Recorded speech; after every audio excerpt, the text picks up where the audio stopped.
अस्सलाम वालेकुम बच्चों, कैसे हैं आप लोग? सब ठीक ठाक हैं? पढ़ाई अच्छी चल रही है? सब चीज़ें सही हैं? उम्मीद ये करते हैं कि आपको बहुत अच्छे से तमाम चीज़ें समझ आ रही होंगी।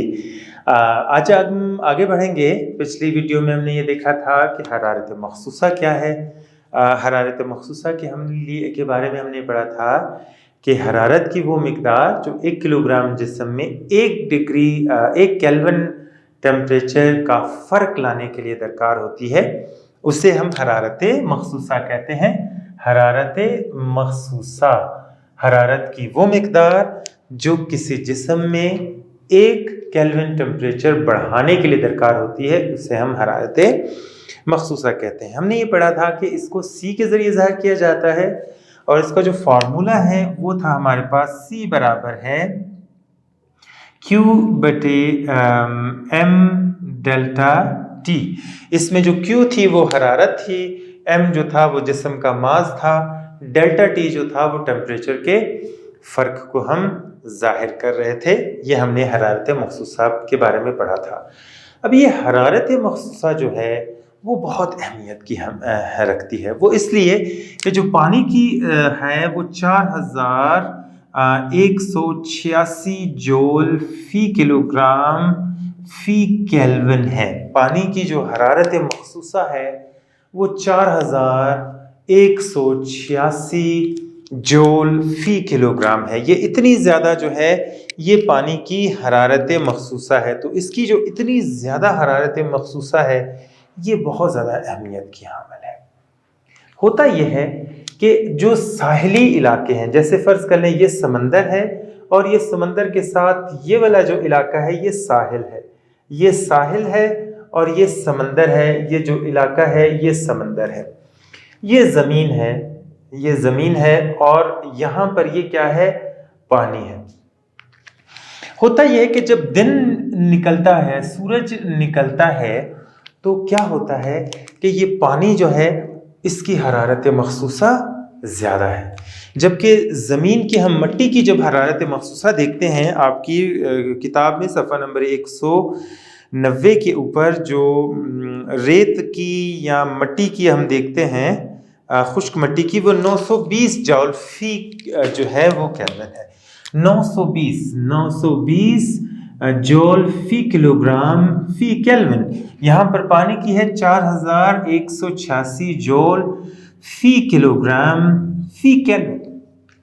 सूरज निकला भाई, सूरज जब ज़मीन के ऊपर यहाँ पर पड़ रहा है, इसके ऊपर भी इसकी रोशनी आ रही है। पानी की जो है वो हरारत मखसूसा ज़्यादा है और मिट्टी की जो है वो क्या है? कम है, 920। क्या होता है? सूरज जब निकलता है, दिन चढ़ता है, मिट्टी की हरारत मखसूसा कम होने की वजह से ये एकदम गर्म हो जाती है और जो पानी है वो आहिस्ता आहिस्ता गर्म होता है। अब देखें, पानी की हरारत मखसूसा ज़्यादा है, आहिस्ता आहिस्ता ये गर्म होता है पानी। तो पानी जो है जब शाम होती है तो पानी यहाँ पर ठंडा होता है। ये सुबह के वक्त साहिल ये जो है गर्म हो जाता है। जब यहाँ की हवा जो है वो गर्म होती है, सबसे पहले मिट्टी गर्म होगी, मिट्टी गर्म होने के बाद जो ऊपर वाली हवा है ये गर्म हो जाती है और ऊपर की तरफ उठ जाती है। ये जगह जो है क्या हो जाता है? खाली हो जाती है। अभी पानी के ऊपर वाली जो हवा है वो इतनी जल्दी गर्म नहीं हुई, क्योंकि पानी गर्म होगा तो फिर जो है ये हवा आगे जाकर गर्म होगी, जिसकी वजह से क्या होता है कि यहाँ से हवा जो है समंदर से ज़मीन की तरफ चलना शुरू हो जाती है। भारत से देखते हैं, हमने देखा कि पानी की जो हरारत मखसूसा है 4186, ज़मीन या मिट्टी की जो हरारत मखसूसा है 4920 जूल फी किलोग्राम फी केल्विन है। सूरज निकला, दोपहर हो गई, गर्मी हो गई। गर्मी होने की वजह से ये पानी जो है अपनी हरारत मखसूसा, क्योंकि 1 किलोग्राम पानी को गर्म करने के लिए इतनी हरारत चाहिए, 1 किलोग्राम मिट्टी को गर्म करने के लिए इतनी हरारत चाहिए, तो आप देखें कि 1 किलोग्राम मिट्टी को गर्म करने के लिए ज़्यादा हरारत की ज़रूरत पड़ रही है। पानी को गर्म करने के लिए ज़्यादा हरारत की ज़रूरत पड़ी। 1 किलोग्राम मिट्टी को गर्म करने के लिए सिर्फ 920, 1 किलोग्राम पानी को गर्म करने के लिए 4186। क्या होगा भाई कि पानी देर से गर्म होगा, मिट्टी जल्दी गर्म हो जाएगी। जब मिट्टी गर्म होगी तो मिट्टी के ऊपर की ये जो हवा है ये भी गर्म होना शुरू हो जाएगी और ये गर्म होकर ऊपर उठेगी। जब ये हवा ऊपर उठेगी ये जगह खाली हो जाएगी और यहाँ की हवा जो है वो इस तरफ चलना शुरू हो जाएगी। जब ये चलेगी तो यहाँ का मौसम, जब हवा चल रही होगी तो खुशगवार हो जाएगा। रात को क्या होगा? रात को थोड़ा सा मसला तब्दील हो जाएगा। रात को क्या होगा जनाब? चांद निकल आया, ठीक है, चांद यहाँ पर जब निकल आएगा क्या हो जाएगा? सर्दी हो जाएगी, थोड़ी सी मौसम तब्दील हो जाएगा। जमीन एकदम गर्म हो गई, एकदम ठंडी हो जाती है। पानी देर से गर्म हुआ, जब सुबह सारा दिन सूरज चमकता रहा पानी गर्म हो गया, लेकिन अभी पानी वो आहिस्ता आहिस्ता ठंडा हो रहा है। यहाँ का पानी गर्म हो गया, इधर की हवा ऊपर उठ गई। यहाँ की हवा जब ऊपर उठती है तो ये जगह खाली हो जाती है। पहले यहाँ से हवा इस तरफ चल रही थी दिन के वक्त जब सूरज निकला हुआ था, रात के वक्त जब चांद निकला तो जमीन से हवा इस तरफ चलना शुरू हो जाती है। तो इसकी फायदा ये होता है कि जो साहिली इलाके होते हैं उनका मौसम मुतदिल रहता है, खुशगवार रहता है, वहाँ पर हवा जो है वो चलती रहती है, जिसकी वजह से वो मौसम सही रहता है। अगर पानी की हरारत, ये तो हुआ हमारे पास एक कि जो साहिली इलाके हैं उनका मौसम खुशगवार रहता है। अगर पानी की हरारत मखसूसा 920 जूल फी किलोग्राम फी केल्विन होती तो पानी एकदम गर्म हो जाता। जब पानी एकदम गर्म हो जाता तो पानी के अंदर जो पौधे और जानदार हैं वो इतनी आसानी के साथ जो है वो सरवाइव ना कर सकते। इतने ज़्यादा दर्जा हरारत पर वो उनकी ज़िंदगियों को नुकसान पहुंच सकता था। लेकिन क्योंकि पानी का जो हरारत मखसूसा है वो ज़्यादा है, इस वजह से जितने भी जानदार पानी के अंदर रहते हैं वो महफूज रहते हैं, उन्हें जो है वो कोई नुकसान जो है वो नहीं पहुंचता है। अभी हम आगे बढ़ते हैं और हम देखते हैं कि मादा की जो हालतें हैं थोड़ा सा उनके बारे में दोबारा से देखते हैं। फर्ज कर लें ये हमारे पास बर्फ है। बर्फ को जब हम हरारत पहुंचाते हैं तो क्या होता है कि बर्फ जो है वो माया में तब्दील हो जाती है, माया में तब्दील हो जाती है। और जब इसी बर्फ को आप मजीद हरारत देते हैं तो ये क्या हो जाता है कि ये पानी जो है ये बुखारात में तब्दील होकर उड़ना शुरू कर देता है। वो दर्जा हरारत जिसमें कोई ठोस जो है वो माया में तब्दील हो जाए उसको हम कहते हैं नुक्ताए पिघलाव। उसको हम कहते हैं नुक्ताए पिघलाव, नुक्ताए पिघलाव। और वो टेम्परेचर जिसमें कोई माया गैस में तब्दील होना शुरू हो जाए उस टेम्परेचर को हम कहते हैं नुक्ताए खोलाव। उसे हम कहेंगे नुक्ताए खोलाव। जब कोई गैस यहाँ से वापस माया में तब्दील होना शुरू हो जाए, जब बुखारात जो हैं वो दोबारा से माया में तब्दील होना शुरू हो जाएं, इसको हम कहते हैं कंडेंसेशन पॉइंट, कंडेंसेशन पॉइंट। और वो पॉइंट जिसमें कोई माया दोबारा से बर्फ में तब्दील हो जाए या ठोस में तब्दील हो जाए उसको हम कहते हैं नुक्ताए अंजुमात, नुक्ताए अंजुमात। होता यह है कि ठोस जब होते हैं तो ठोस में एटम और मॉलिक्यूल जो भी होते हैं वो एक दूसरे के ज़्यादा करीब आ जाते हैं। यहाँ पर उनके दरमियान कशिश की कुव्वत जो है वो ज़्यादा हो जाती है। जब वो सॉलिड बन रहे होते हैं वो एक ख़ास फासले तक एक दूसरे के करीब आते हैं और फिर उस फासले तक रुक जाते हैं। उनके दरमियान जो कशिश की कुव्वतें होती हैं वो ज़्यादा मजबूत हो जाती हैं, वो ज़्यादा मजबूती के साथ एक दूसरे को पकड़ लेते हैं और जो है वो सॉलिड बन जाते हैं, ठोस की शक्ल इख्तियार कर लेते हैं। लेकिन जब हम इन्हें हरारत देते हैं, फर्ज कर लें यहाँ पर हमने इसको हरारत देनी शुरू की तो क्या होता है कि ठोस हालत में भी जो है वो मायात जो हैं, जो एटम और मॉलिक्यूल हैं, वो अपनी ही जगह पर वाइब्रेट करते रहते हैं। लेकिन जब आप इन्हें हीट फराहम करते हैं, जब आप इन्हें गर्म करते हैं, तो पहले ये जो था इन दो नुकात के दरमियान हरकत कर रहा था। पहले ये जो मॉलिक्यूल था ये यहाँ पर भी आ रहा था, यहाँ पर भी आ रहा था, इन दो नुकात के दरमियान हरकत कर रहा था। लेकिन जब आप इसको हीट देते हैं तो इसकी हरकत जो है वो और ज़्यादा तेज़ होना शुरू हो जाती है। पहले ये ठोस हालत में अपनी दो मुकामात के दरमियान हरकत कर रहे थे, जब हरारत ज़्यादा देना शुरू करते हैं तो ये और ज़्यादा तेज़ी के साथ अपनी ही जगह पर हरकत करना शुरू कर देते हैं। पहले ये जो ठोस था वो यहाँ से लेकर यहाँ तक हरकत कर रहा था, बाद में क्या होगा कि ये मॉलिक्यूल जो है इसका एम्पलीट्यूड, फर्ज कर लें ये एम्पलीट्यूड जो है वो उसका बढ़ जाता है, ये ज़्यादा तेज़ी के साथ जो है वो हरकत करना शुरू कर देता है। जब इनकी हरकत ज़्यादा होती है, काइनेटिक एनर्जी ज़्यादा होती है, तो वो कुव्वत जिसके साथ जिसने इन एटम और मॉलिक्यूल को बांधा हुआ था एक दूसरे के साथ, वो कुव्वतें जो है मुसलसल वाइब्रेटरी मोशन होने की वजह से कमज़ोर पड़ जाती हैं। जब कमज़ोर पड़ जाती हैं तो इनके दरमियान फासला ज़्यादा हो जाता है, लेकिन कशिश की कुव्वत बिल्कुल ख़त्म नहीं होती, उनके दरमियान फासला ज़्यादा हो जाता है और वो एक ख़ास फासले तक एक दूसरे के करीब से दूर हट जाते हैं और आज़ादाना जो है वो इस माया की शक्ल में एक जगह से दूसरी जगह हरकत करना शुरू कर देते हैं। पहले ऐसे नहीं था, एक ही जगह पर था, लेकिन जब हमने काइनेटिक एनर्जी उनकी बढ़ाई, हीट उनको दी, वो काइनेटिक एनर्जी में मुंतकिल हो गई और काइनेटिक एनर्जी की वजह से वो मॉलिक्यूल जो था, जो यहाँ पर था, वो यहाँ भी आ सकता है, यहाँ भी जा सकता है, यहाँ भी आ सकता है, लेकिन इस सतह से बाहर नहीं जा सकता, क्योंकि अभी तक भी इनके दरमियान कशिश की कुव्वत है।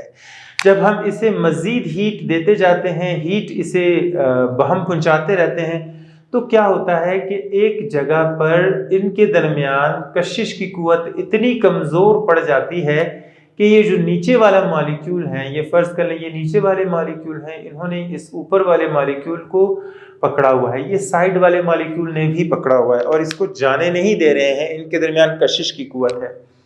जब इसको बहुत ज़्यादा हरारत दी जाती है यहाँ पर, तो ये वाला जो मॉलिक्यूल है वो इस एटम की कुव्वत से भी अपने आप को आज़ाद कर लेता है, इसकी कुव्वत से भी अपने आप को आज़ाद कर लेता है और बाहर निकल आता है। ये जो एटम और मॉलिक्यूलों ने इसको पकड़ा हुआ था, जाने नहीं दे रहे थे, कशिश की कुव्वत इनके दरमियान बहुत ज़्यादा थी, ये क्या करता है कि उस कशिश की कुव्वत से अपने आप को छुड़ा लेता है और छुड़ाने के बाद जो है वो यहाँ से बाहर निकल जाता है। तो इस तरीके के साथ जो है ये गैस की हालत में तब्दील हो जाता है, गैस की हालत में चेंज हो जाता है। ये तमाम हालतें जो हैं ये मुख्तलिफ दर्जा हरारत भी हैं, मैंने आपको बताए, नुक्ता पिघलाओ, नुक्ता खिलाओ, कंडेंसेशन पॉइंट और नुक्ता अंजुमात। नुक्ता पिघलाओ और नुक्ता अंजुमात दोनों तकरीबन एक जितने होते हैं, नुक्ता खोलाओ और कंडेंसेशन पॉइंट तब्दील हो सकते हैं, लेकिन मोस्टली जो है वो एक जैसे ही रहते हैं, उसी टेम्परेचर पे ये चेंज होते रहते हैं। ये हमने आगे यहाँ तक पढ़ा है। अभी हम थोड़ा सा आगे बढ़ेंगे और ये देखेंगे कि इस हरारत के मैकेनिज्म को समझने की कोशिश करेंगे।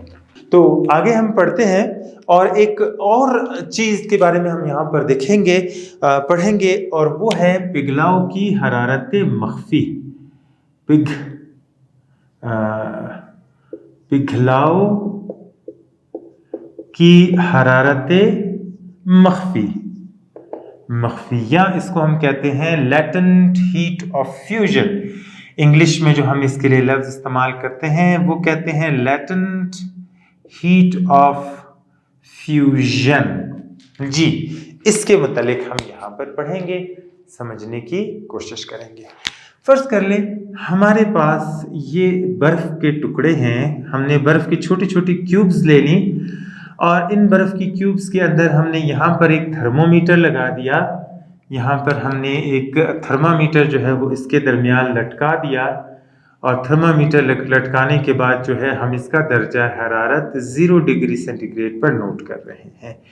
पहले इसका दर्जा हरारत यहाँ पर फ़र्ज़ कर लें -10 डिग्री सेंटीग्रेड था, हमने यहाँ पर इसको हीट देना शुरू किया। गर्म कर रहे हैं। बर्फ़ हमने ले ली, बहुत ज़्यादा ठंडी बर्फ़ थी। बर्फ़ हमने देने के बाद यहाँ से इसको हरारत देना शुरू किया। ये जो हमने ये जो लिया है बर्फ़, ये तकरीबन 1 किलोग्राम के करीब हमने बर्फ़ ले ली। बर्फ़ को हमने हीट देनी शुरू की। टेम्परेचर इसका -10 डिग्री सेंटीग्रेड था। जैसे जैसे हमने हीट दी, क्या हुआ कि इसके टेम्परेचर में इजाफा होना शुरू हो गया। टेम्परेचर इसका आहिस्ता आहिस्ता ज़्यादा होना शुरू हो गया। एक टेम्परेचर पे ऐसा आया कि कुछ देर के बाद इसका जो पारा था हमारे पास, वो आकर 0 डिग्री सेंटीग्रेड के ऊपर रुक गया। कुछ बर्फ़ अभी भी बाकी थी, टुकड़े बाकी थे। क्या हुआ कि हम यहाँ से हीट देते जा रहे हैं, हमने हीटर जलाया हुआ है, लैंप हमने जलाया हुआ है, हरारत हम देते जा रहे हैं, देते जा रहे हैं, देते जा रहे हैं। टेम्परेचर इसका 0 डिग्री सेंटीग्रेड से आगे बढ़ ही नहीं रहा है। तो भाई यहाँ पर जो हम हीट दे रहे हैं वो कहाँ जा रही है, सवाल ये पैदा होता है। दोबारा से देखेंगे, समझेंगे इसको कि बर्फ के टुकड़े लिए, वो तकरीबन हमारे पास 1 केजी के करीब थे। हमने इसको गर्म करना शुरू किया। पहले का जो टेम्परेचर था वो -10 डिग्री सेंटीग्रेड था। फिर ये बर्फ के टुकड़े हमें यहाँ पर नजर आ रहे थे, तो क्या हुआ कि जो 0 डिग्री सेंटीग्रेड का टेम्परेचर आ गया। जैसे जैसे गर्म करना शुरू किया, 0 डिग्री का टेम्परेचर जो है वो हमारे पास आ गया। लेकिन 0 डिग्री सेंटीग्रेड से टेम्परेचर आगे नहीं जा रहा है। हम इसे गर्म करते जा रहे हैं, हीट देते जा रहे हैं, हमारी गैस ज़ाया होती जा रही है, लेकिन टेम्परेचर जो है वो इसका 0 डिग्री सेंटीग्रेड से आगे नहीं जा रहा है। इसकी क्या वजह है? इसकी वजह के लिए हम सबसे पहले इसको समझने की कोशिश करते हैं। मैंने आपको बताया था कि ठोस के जो मॉलिक्यूल होते हैं वो क्या होते हैं कि बहुत ज़्यादा एक दूसरे के करीब होते हैं। यहाँ पर बहुत ज़्यादा एक दूसरे के करीब है। इनके दरमियान जो मॉलिक्यूल होते हैं, ये मॉलिक्यूल इसको भी अपनी तरफ खींच रहा है, ये मॉलिक्यूल भी इसको अपनी तरफ खींच रहा है, ये भी खींच रहा है, ये भी खींच रहा है। सब मॉलिक्यूल जो है वो एक दूसरे को अपनी तरफ खींच रहे हैं। इनके दरमियान जो है वो कशिश की कुव्वत है जो तमाम मॉलिक्यूल्स के अंदर यहाँ पर पाई जाती है। सब मॉलिक्यूल जो है वो एक दूसरे के साथ जकड़े हुए हैं। जब इसका टेम्परेचर 0 डिग्री सेंटीग्रेड पे आ जाता है तो क्या होता है कि मज़ीद हरारत देने के बावजूद भी ये सारे का सारा माया में तब्दील नहीं होता। ये जो इनके दरमियान कशिश की कुव्वत होती है, 0 डिग्री सेंटीग्रेड पे हम जो इसे हीट दे रहे हैं, वो इनके दरमियान जो कशिश की कुव्वत है उसको तोड़ने के लिए इस्तेमाल हो रही है। और हमारा टेम्परेचर जो है वो नहीं बढ़ रहा है। वो हीट जो है वो इनके एटम और मॉलिक्यूल्स के दरमियान जो कशिश की कुव्वत होती है उसे तोड़ने के लिए, उसे जुदा करने के लिए इस्तेमाल हो रही होती है। और उसे हम कहते हैं पिघलाव की हरारत मख्फी। इसको हम कहते हैं पिघलाव की हरारत मख्फी। हम इसकी तारीफ़ पढ़ेंगे तो आप इसको अच्छे से समझ जाएंगे। हरारत की वो मिकदार जो 1 किलोग्राम ठोस को नुक्ता-ए पिघलाव पर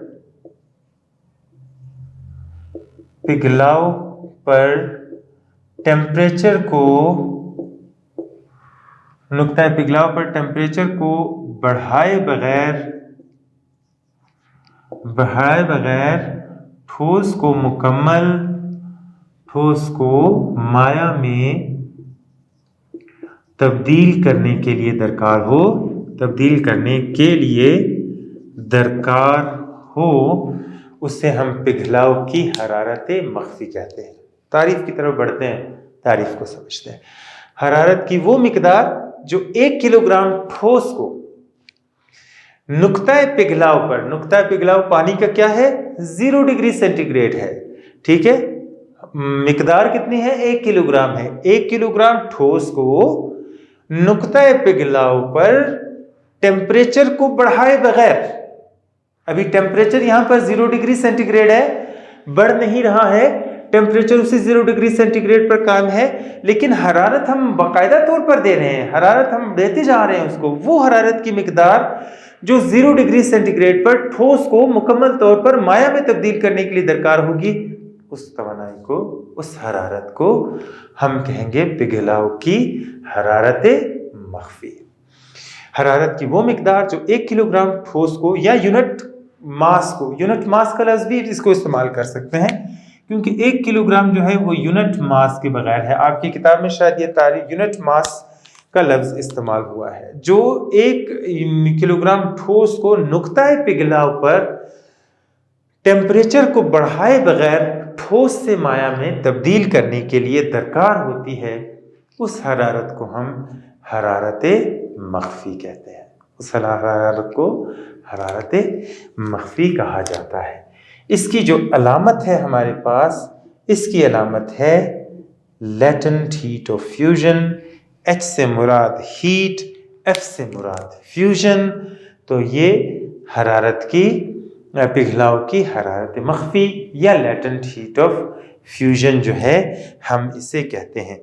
लेटेंट हीट ऑफ फ्यूजन का जो फॉर्मूला हमारे पास बनेगा, वो फॉर्मूला हम देखेंगे HF बराबर है Q तक़सीम M। ये जो है Q तक़सीम M जो है वो इसका फॉर्मूला हमारे पास होता है। Latent heat of fusion HF, Q जो है वो हरारत की मिकदार है जो हमें दरकार होगी, और M जो है मुहैया करदा हरारत, जो हरारत हम दे रहे हैं वो इसके बराबर है। M जो है वो उसका मास है। ये यहाँ तकसीम हो रहा है, ये यहाँ आएगा तो ज़रब हो जाएगा, तो ये बराबर आ जाएगा Q। ये फार्मूला भी हम इस्तेमाल कर सकते हैं। अभी हम बढ़ते हैं और इसका यूनिट निकालेंगे कि इसका यूनिट जो है वो हमारे पास क्या आएगा। यूनिट हमारे पास आ जाएगा, इसको थोड़ा सा मिटा लेते हैं ताकि बच्चों आप अच्छे तरीके से देख सकें इसको और समझ सकें। जी, तो ये हमारे पास हो जाएगा यूनिट। इसका क्या होगा, फॉर्मूला लिखेंगे HF बराबर है Q/M। HF बराबर है हरारत का यूनिट जॉल, इसका यूनिट किलोग्राम है। तो जो लेटेंट हीट ऑफ फ्यूजन का जो हमारे पास फार्मूला आएगा वो आएगा जॉल फी किलोग्राम। जॉल फी किलोग्राम जो है वो इसका यूनिट है। तो ये हरारत की वो मिकदार होगी जो 1 किलोग्राम जिस्म को टेम्परेचर में तब्दीली लाए बगैर नुक्ता पिघलाव पर मुकम्मल तौर पर ठोस से माया में तब्दील करने के लिए दरकार होगी, उससे हम ये कहेंगे। थोड़ा सच बढ़ते हैं और जो है एक न्यूमेरिकल, एक मिसाल इसको हल करते हैं और फिर बेहतर तरीके से हम समझ जाएंगे कि ये है क्या। टाइम ज़ाया किए बगैर मिसाल देखते हैं 8.7। इसमें यह है कि बर्फ़ का एक ब्लॉक जिसका मास 50 किलोग्राम है 0 डिग्री सेंटीग्रेड पर है। हरारत की वो मिकदार मालूम कीजिए जो बर्फ़ के इस ब्लॉक को टेम्परेचर में तब्दील किए बगैर पिघलने के लिए दरकार होगी। तो मास हमें बताया गया है, बर्फ़ का एक ब्लॉक है जो है जी 50 किलोग्राम का एक ब्लॉक है। ये हमें कह रहा है कि ये बर्फ़ जो है, इस बर्फ़ को जब हम मुकम्मल तौर पर माया में तब्दील करेंगे तो हमें कितनी हरारत की ज़रूरत होगी वो हमने मालूम करेंगे। डेटा इसका सबसे पहले हम निकालेंगे। डेटा में हम देख रहे हैं जो मास है वो है 50 किलोग्राम और जो है वो लेटेंट हीट ऑफ फ्यूजन जो बर्फ़ की है वो है 3.36 ज़रब 10 की ताकत 5 जॉल फी किलोग्राम। हमें Q की कीमत जो है वो मालूम करनी है। फॉर्मूला लगाएंगे, Q बराबर है latent heat of fusion multiplied by M के साथ इसको ज़रब दे देंगे। HF की कीमत 3.36 ज़रब 10 की ताकत 5 ज़रब 50 कर लेंगे। इसको इन दोनों को ज़रब देंगे। ज़रब देने के बाद जो कीमत हमारे पास आएगी उसको हम यहाँ पर कहेंगे कि इतनी ज़्यादा जो है वो हमें हरारत की मिकदार चाहिए होगी। तो जनाब 3.36 ज़रब हम करेंगे 50 के साथ, जवाब हमारे पास आ जाएगा 168 168 ज़रब 10 की ताकत 5, इन दोनों को मैंने ज़रब किया, इसको ऐसे ही लिख दिया, इशारिया यहाँ पर है, 1-2 कदम पीछे लेके जाएंगे, 1.68 ज़रब 10 की ताकत 2 कदम गए हैं तो 2 लिखेंगे, ज़रब 10 की ताकत 5, Q बराबर आ जाएगा 1.68 ज़रब 10 की ताकत 5 और 2 7 जूल जो है, इतनी एनर्जी हमें दरकार होगी जब हम इसको आगे लेकर जाएंगे। जी आगे बढ़ते हैं, थोड़ा सा मज़ीद आगे चलते हैं और इसी जगह पर हम एक और कीमत को भी, एक और टर्म को भी हम पढ़ते ही। तो अभी एक और चीज़ यहाँ पर देखते हैं। फर्ज कर लें यह हमारे पास 1 किलोग्राम हमने पानी यहाँ पर ले लिया।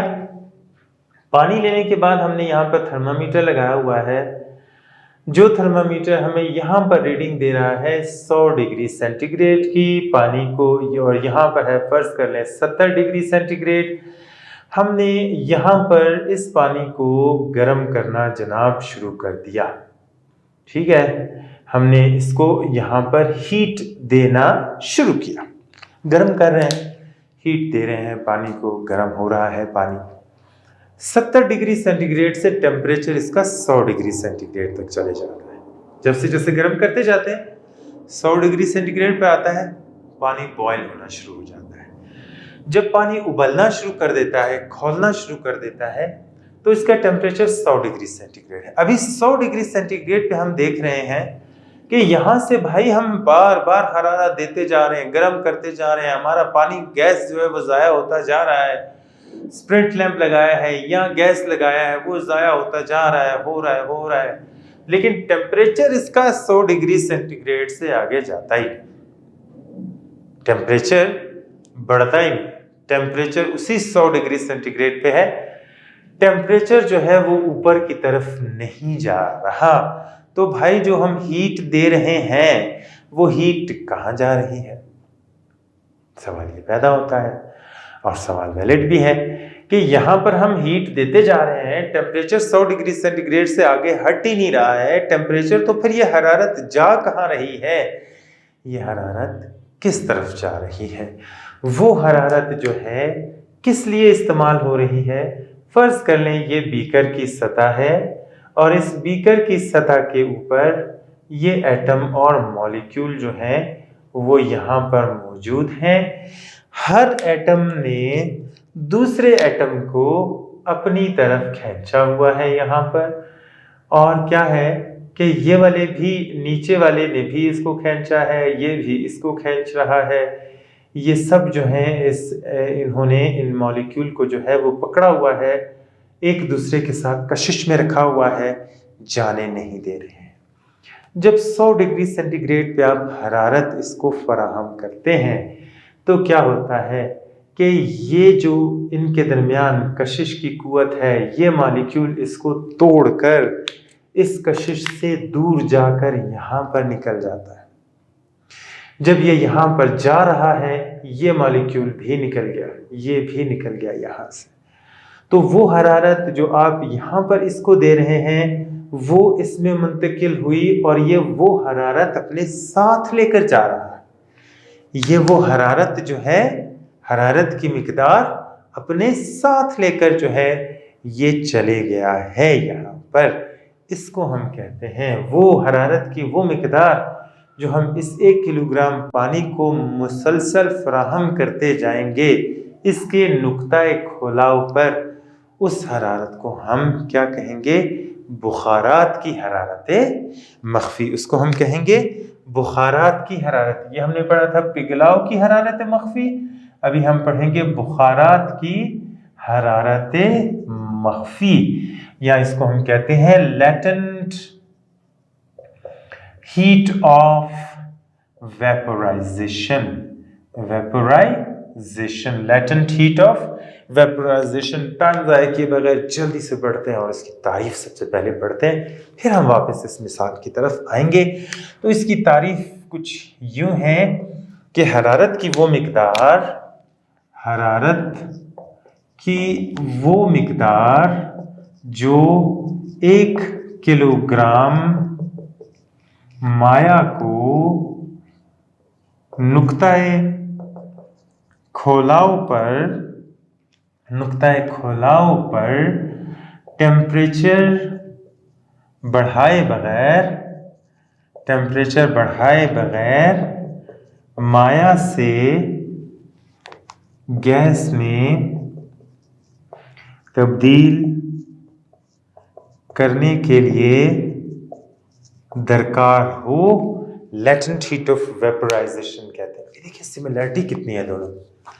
हरारत की वो मिकदार जो 1 किलोग्राम ठोस को 1 किलोग्राम माया को, यहां ठोस की जगह माया आ गया, नुक्ताए खुलाव आ गया, यहां पर नुक्ता पिघलाव को टेम्परेचर बढ़ाए बगैर ठोस से माया से गैस में तब्दील करने के लिए दरकार होती है, उसको हम लेटेंट हीट ऑफ वेपोराइजेशन कहते हैं।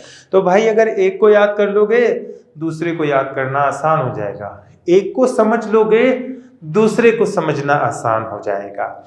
एक को हम HF से जाहिर करते हैं, दूसरे की अलामत क्या होगी? अलामत होगी HV, vaporisation, latent heat of vaporisation, latent heat of fusion, latent heat of vaporisation HF हो जाएगी। इसका फॉर्मूला ये था, इसका फॉर्मूला क्या होगा? HV बराबर है Q/N।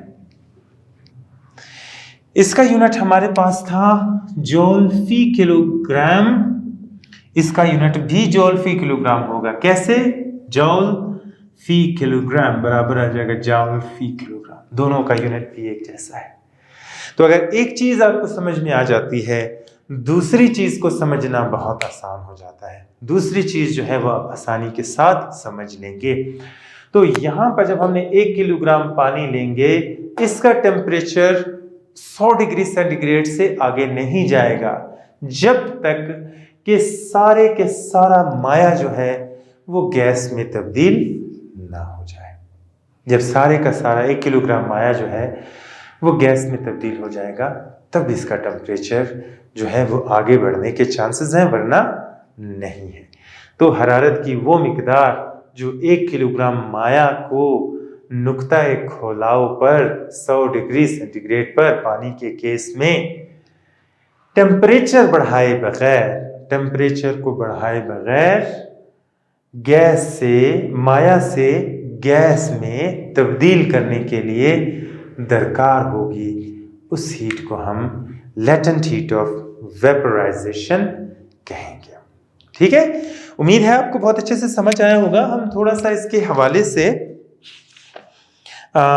एक मिसाल भी है, मिसाल को भी हल करते हैं और फिर वापस आएंगे इसकी तरफ और देखेंगे कि ये है क्या चीज। मिसाल नंबर 8.8, सफ़ा नंबर 197। मिसाल है 8.8 जी। हरारत की वो मिकदार मालूम कीजिए जो 100 डिग्री सेंटीग्रेड पर 5 किलोग्राम पानी को इसी टेम्परेचर में भाप में तब्दील करने के लिए दरकार होगी। इसको हम कहेंगे लेटेंट हीट ऑफ वेपोराइजेशन। अच्छा, अगर हम देखें तो मुख्तलिफ एक जदूल यहाँ पर दिया गया है, जदूल नंबर 8.2 सफ़ा नंबर 196 के ऊपर। तो उसमें आप देखेंगे कि इथाइल अल्कोहल की जो पिघलाव है -111 है, इसकी हरारत मख्फी दी गई है 109 है। पानी की भी यहाँ पर दी गई है, पिघलाव 0 डिग्री सेंटीग्रेड है, इसके पिघलाव की मख्फी जो है वो 333.5 है, नुक्ता खिलाव 100 है, और तबखीर की हरारत मख्फी जो है या खुलाव की, तबखीर और खुलाव, तबखीर में कंफ्यूज नहीं होना है, ये बुखारात की या इसको आप कह सकते हैं तबखीर की हरारत मख्फी, दोनों तकरीबन दोनों एक ही चीज़ें हैं। इसमें बिल्कुल भी आपको कंफ्यूज होने की ज़रूरत नहीं है। तो यहाँ पर मुख्तलिफ कीमतें दी गई हैं, वो भी आप यहाँ पर देख सकते हैं। तो हम यहाँ पर इस सवाल को हल करेंगे। सबसे पहले जनाब हम निकालेंगे डाटा, और डाटा में हमें दिया गया है पानी की मिकदार m हमें दिया गया है वो है जी 5 किलोग्राम। हमें टेम्परेचर दिया गया है, टेम्परेचर है जी 100 डिग्री सेंटीग्रेड, या ये बराबर आ जाएगा 373 केल्विन के दर्जा हरारत के बराबर है। और हमें क्या मालूम, हमें करना है जो हीट ऑफ वेपोराइजेशन है, यानी बुखारात की जो पानी की हरारत मख्फी है वो हमने यहाँ पर देखनी है, और वो हमारे पास बराबर है जी 2.26 ज़रब 10 की ताकत 6 जूल फी किलोग्राम। ये हमें इसकी कीमत दी गई है। हमने मालूम क्या करना है, Q की कीमत जो है वो हमने मालूम करनी है। फॉर्मूला हम लगाएंगे जो आ जाएगा Q बराबर है HV मल्टीप्लाइड बाय M। यही जो फॉर्मूला हमने यहाँ पर निकाला था, इसी फॉर्मूले को हम इस्तेमाल में लाएंगे। ये यहाँ तकसीम हो रहा है, इधर आएगा तो ज़रब हो जाएगा, बराबर आ जाएगा Q। हम इस फॉर्मूले को यहाँ पर इस्तेमाल करेंगे जो कि Q बराबर है HV ज़रब M, राइट हैंड बराबर है लेफ्ट हैंड साइड, इसलिए हमने वहाँ पर इसको ऐसे लिख लिया। तो Q बराबर आ जाएगा, HV की कीमत हमें दी गई है जो हीट ऑफ वेपोराइजेशन है 2.2 ज़रब 10 की ताकत 2.26 ज़रब 10 की ताकत 6 जूल फी किलोग्राम है। इसको नहीं लिखते हैं और लिखेंगे मास जो है हमारे पास है जी 5 kg। अभी हम इन दोनों को ज़रब देंगे और ज़रब देने के बाद जो है हम आगे बढ़ेंगे और देखेंगे जी कि क्या इसका जवाब आता है। 2.26 ज़रब 5 बराबर आ जाता है जी 261.3। Q बराबर आ जाएगा 261.3 ज़रब 10 की ताकत 6 जो है जॉल कीमत आ रही है। हम फिर इशारिया को 1-2 कदम पीछे लेके जाएंगे। Q बराबर आ जाएगा 2.613 ज़रब 10 की ताकत कितने कदम गए, 2 कदम गए, ज़रब 10 की ताकत 6 फॉर्मूले में आ रहा है। Q बराबर आ जाएगा 2.613 ज़रब 10 की ताकत 6 7 8 जूल। इतनी एनर्जी हमें चाहिए होगी 1 किलोग्राम पानी को मुकम्मल तौर पर बुखारात में तब्दील करने के लिए। इतनी ज़्यादा जो है वो हमें एनर्जी जो है वो दरकार होगी जी। तो एक बार दोबारा देख लेते हैं। 2.26 ज़रब 5 कीमत आती है 100 जी। ये जवाब जो है ये हमारे पास आ रहा था, ये थोड़ा सा गलत हो गया भाई। ये आ रहा था जवाब हमारे पास 11 जी। दोबारा कर लेते हैं जी। 2.26 ज़रब 5 11.3 ज़रब 10 की ताकत 6। कैलकुलेटर ने थोड़ा गलत कर दिया या मेरा हाथ लग गया इसको। 1 कदम जाएंगे 1.13 जवाब आ जाएगा। यहाँ पर 10 की ताकत 1 हो जाएगी और यहाँ पर हो जाएगी 10 की ताकत 6। तो ये जवाब आ जाएगा 1.13 ज़रब 10 की ताकत 7 जूल जो है। इतनी एनर्जी हमें चाहिए होगी जब हम 5 किलोग्राम पानी को 100 डिग्री सेंटीग्रेड पर मुकम्मल तौर पर बुखारात में तब्दील करेंगे। तो उम्मीद है कि आपको ये दोनों चीज़ें जो हैं वो बहुत अच्छे से समझ आई होंगी। हम अगली क्लास में अगली वीडियो में हम इससे और आगे जाएंगे और अगले टॉपिक्स को भी पढ़ेंगे। तो उस वक्त तक पढ़ते रहिए, अच्छे से पढ़िए और जो है वो समझ कर पढ़िए। अल्लाह हाफ़िज़। अल्लाह हाफ़िज़।